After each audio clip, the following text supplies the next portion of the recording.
Bismillahirrahmanirrahim. Alhamdulillahi hamdan katsiran tayyiban mubarakan fihi kama yuhibbu rabbuna wa yarda, wa ashhadu an la ilaha illallah wahdahu la syarika lah, wa ashhadu anna Muhammadan abduhu wa rasuluhu sallallahu alaihi wa ala alihi wa ashabihi ajma'in, amma ba'd. Kita masuk pada halaman 106. Hadis dari Utsman, wa an Utsman radhiyallahu anhu, dari Utsman radhiyallahu anhu, anna nabiyya sallallahu alaihi wasallam kana yukhallil lihyatahu fil wudu. Dari Utsman mengatakan bahwasannya Nabi sallallahu alaihi wasallam dulu beliau menyela-nyela lihyah, menyela-nyela jenggot, fil wudu, tatkala berwudu. Akhrajahu Tirmidzi wa shahahu Ibnu Khuzaimah. Hadis ini diriwayatkan oleh Imam At-Tirmidzi dan disahihkan oleh Ibnu Khuzaimah. Takhrijul hadis, takhrij hadis ini. Hadis Utsman rawahu Tirmidzi. Hadis Utsman ini riwayat Tirmidzi, wa fi sanadihi dha'fun, dalam sanadnya ada kelemahan. Fa fihi Amir ibnu Syaqiqa. Kenapa dalam sanadnya ada perawi yang bernama Amir bin Syaqiqa? Fihi lin, pada dirinya ada lin. Lin itu lemah tapi agak ringan.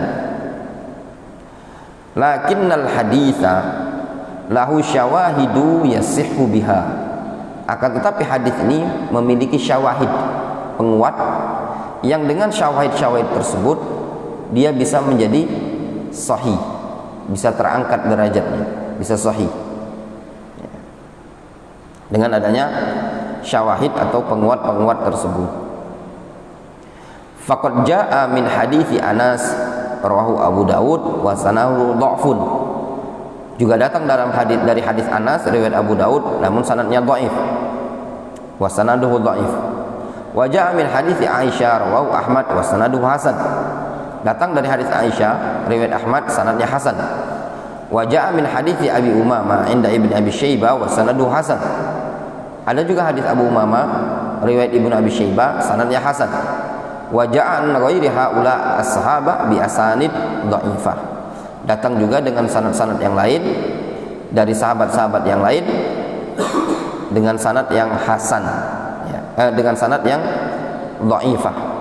Jadi ada banyak sahabat-sahabat yang lain selain mereka ini, selain Utsman, selain Aisyah, selain Abu Umamah, selain Anas, namun sanadnya dhaifah. Sehingga bi majmu' turuqihi, dengan banyak jalan tadi hadis bisa naik derajatnya, jadi sahih atau hasan.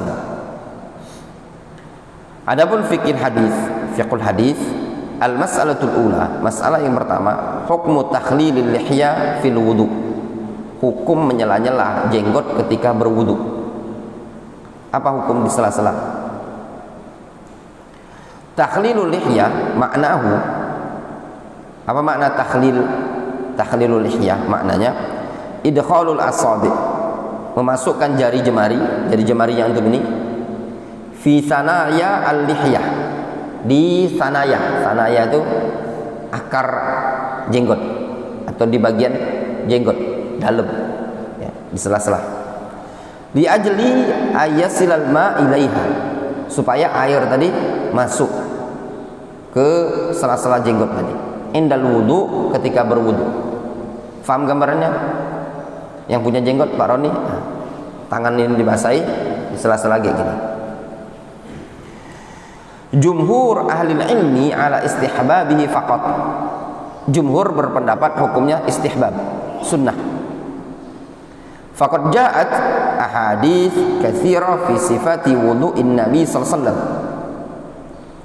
Sungguh datang hadis-hadis yang sangat banyak tentang sifat wudhu Nabi SAW, walam yuzkar fiha takhlilul lihyah, namun tidak disebutkan di situ permasalahan menyela-nyela jenggot.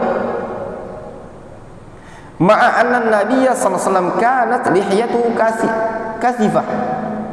Dalam keadaan Nabi sallallahu alaihi wasallam ketika itu lihiyatuhu kasifah, jenggot beliau kasifah, tebal. Wal ahadits al aksar wal asah laisa fiha annahu yukhallala lihiyatahu. Justru hadis-hadis yang lebih banyak dan lebih sahih tidak menyebutkan menyela-nyela jenggot. Wa jaa fi ba'dil ahadits annahu khallala lihiyatahu fil wudu. Disebutkan pada sebagian hadis Rasul menyela-nyela jenggot. Fahada yadullu ala adami muwazabatihi alaihi. Ini menunjukkan apa? Nabi SAW tidak muwazabah, tidak kontinu, tidak terus menerus. Wa kadzalika huwa mujarradu fi'lin. Demikian juga itu cuma semata-mata menunjukkan perbuatan. Wal fi'lu la yalzam minhul wujub. Sedangkan perbuatan yang dilakukan oleh Nabi SAW tidak mengandung konsekuensi wajib. Nah, lihat ya, sisi istinbat pendalilan perlu antum latih ya.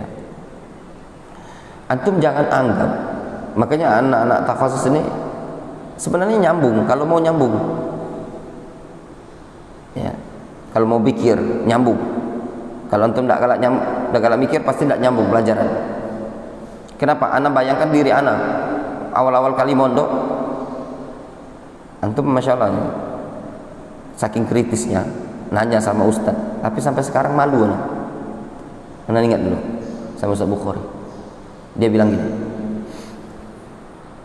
orang sudah berwudu kemudian nginjak najis itu tidak batal. Batal enggak? Itu ada bekas kencing, antum sudah wudu nginjak bekas kencing, antum injak, enggak batal. Cukup antum basuh saja. Sudah antum basuh kakinya, antum masuk masjid lagi sholat. Boleh enggak? Boleh. Pikir ana dulu, namanya masih awam, pemula, mubtadi. Tanya Ustaz, mana dalilnya? Ya.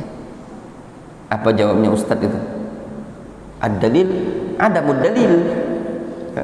Dalilnya tidak ada dalil. Sekarang antum bilang batal, mana dalilnya? Dibalik tanya sama ustadznya, dia mana?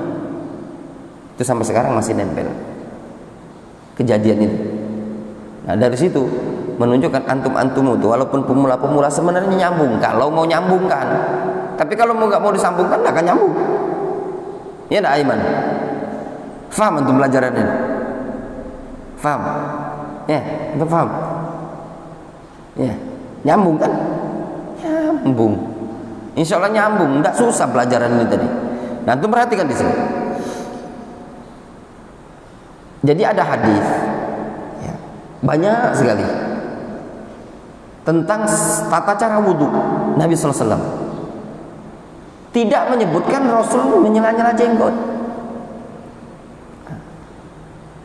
Ada hadis sahih dari Utsman menyebutkan Rasul ketika berwudu beliau menyela-nyela jenggot. Kana yukhallil lihiyatahu. Difahami? Nah, sisi dalil jumhur ini hadis cuma menunjukkan perbuatan. Hukum asal perbuatan Rasul apa? Sunnah. Makanya jumhur bilang menyela-nyela jenggot itu hukumnya sunnah. Difahami?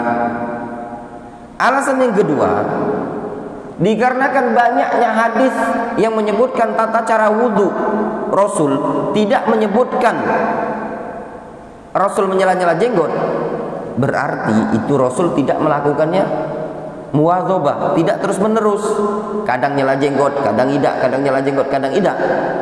Berarti itu menunjukkan apa? Bukan perbuatan yang mudawama dilakukan oleh Nabi SAW. Berarti terkadang beliau meninggalkannya. Jelas? Nah, sedikit lagi.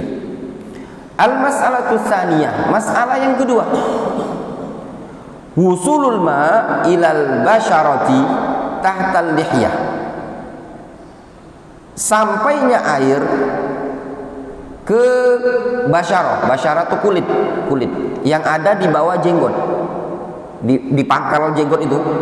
Nah, di kulit itu tadi. Dirinci. Alladhi alaihi jumhur ahli ilmi at-tafsil al-ati. Pendapat jumhur ada rincian sebagai berikut. Idza kanatil lihya khafifatan, kalau jenggotnya tipis. Cak mana tipis? Seperti jenggot anak. Tipis lah itu. Nah. Ai la tastur al-basyarah.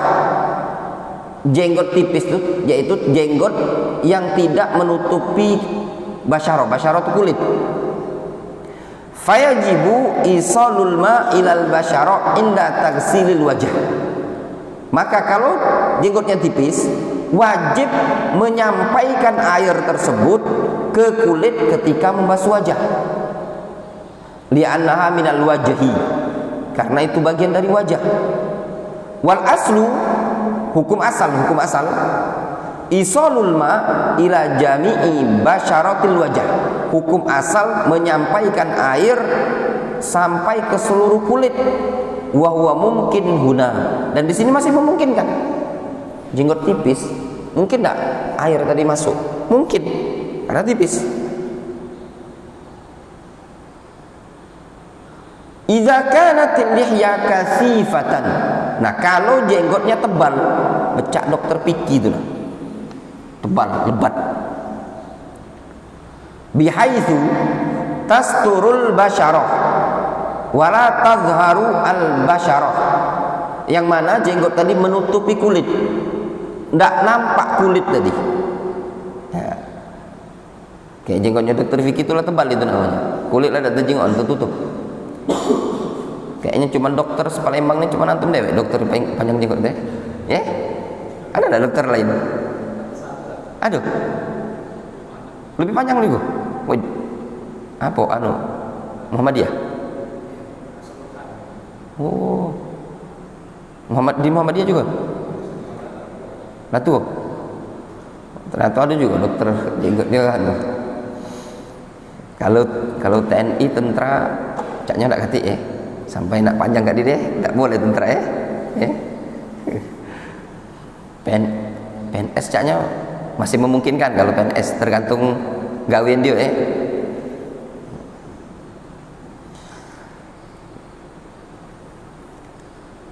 Kemudian di sini disebutkan fala yalzam. Nah, kalau tebal-tebal itu fala yalzam isalul ma ilal basyarah tahtal lihyah. Maka tidak mesti air tersebut harus tersampaikan ke kulit yang ada di bawah jenggot tadi. Inda ghuslil wajah atau inda takhlil lihyah, ketika pembasuhan wajah atau nyela-nyela jenggot. Li amroin, dengan dua alasan. Al-amrul awal lima fihi minal masyaqqah. Alasan yang pertama dikarenakan ada masyaqqah. Fayas'ubu at-tayaqqunu min wusulihi ilal basyar. Sehingga susah untuk meyakinkan air tersebut betul-betul nyampai ke kulit karena terlalu tebal. Al-amru tsani, perkara yang kedua, lima ja'a fil Bukhari an Ibnu Abbas qol, disebutkan dalam riwayat Bukhari dari Ibnu Abbas, Nabi sallallahu alaihi wasallam tawaddu'an Nabi sallallahu alaihi wasallam marra-marra, Rasul pernah berwudu sekali-sekali. Wa ja'a fi riwayatin anna Nabi sallallahu alaihi wasallam ghassala wajhahu bi ghurfatin wahidatin. Disebutkan dalam riwayat yang lain Nabi sallallahu alaihi wasallam membasuh wajahnya dengan satu jidukan. Wa ma'lumun, perkara yang dimaklumi, annahu yas'ub ghuslul wajhi ma'a isalil ma'ilal basyarah tahtal lihya bi ghurfatin wahidatin khasatan ma'a kathafati lihyati sallallahu. Perkara yang dimaklumi, sangat susah membasuh wajah dibarengi dengan tersampaikan air tersebut ke kulit, ya, yang ada di bawah jenggot tadi, dengan sekali cidukan. Kan disebutkan dalam hadis Rasul berwudu dengan sekali cidukan, sekali-sekali. Nah, kira-kira kalau cuma sekali cidukan, kadang belum tentu air tadi sudah sampai ke bawah jenggot. Secara khusus jenggotnya Rasul itu tebal, difahami? Rasul kan jenggotnya tebal. Nah, sedangkan beliau pernah berwudu sekali-sekali. Kalau wudu sekali itu kadang belum tentu airnya masuk ke bawah jenggot. Wa hadza tafsir al-mazkur huna was sahih. Nah, rinci yang di sinilah itulah pendapat yang sahih. Difahami? Nah, sekarang ada dua masalah pembahasan kita. Masalah pertama tentang menyela-nyela jenggot. Apa hukum menyela-nyela jenggot? Hukumnya sunnah menurut jumhur. Perkara yang kedua, menyampaikan air ke dalam jenggot, ke kulit. Dirinci. Kalau jenggotnya tipis, air harus disampaikan ke bawah kulit. Disampaikan ke bawah kulit, ke bawah jenggot, yaitu ke kulit yang ada di jenggot ini. Itu kan tidak mesti sela-sela kan barangnya. Cukup cidukan tadi kan. Misalkan gambar, dia nyiduk gini, dia basuh gini, kan bisa digini-gini kan? Iya enggak? Nah, itu tadi. Kalau nyala-nyala kan harus enggak gini. Nah, itu yang penting basah. Nah, kalau jenggotnya tebal, maka enggak wajib. Namun ketika jenggotnya tebal, ya disunnahkan bagi antum untuk menyela-nyela jenggotnya tadi. Difahami? Wallahu alam. Itu rinciannya tadi. Kita cukupkan sampai di sini. Ya. Satu hadis cukup. Ya. Untuk persiapan, insyaallah nanti mungkin sekitar jam 8 kita kerja bakti. Ya. Naktafi bihadzal qadar.